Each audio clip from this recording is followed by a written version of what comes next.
নমস্কার বন্ধুরা, welcome to কৃষ্ণার রান্নাঘর। আপনারা তো আলু পকোড়া খেয়েছেন, বেগুনিও খেয়েছেন। আজকে আমি বানাচ্ছি চাল কুমড়োর পকোড়া। চলুন রেসিপিটা শুরু করি। এখানে আমি চাল কুমড়ো হাফের থেকে কম নিয়েছি আর খোসা ছাড়িয়ে পাতলা পাতলা করে কেটে নিচ্ছি। আর কাটার পর আমি ধুয়ে লবণ মাখিয়ে বেশ কিছুক্ষণ রেখে দেব।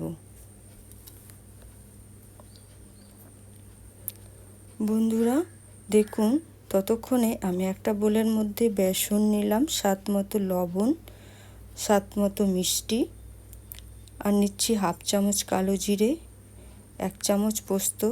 জল দিয়ে একটা ব্যাটার রেডি করে নিচ্ছি।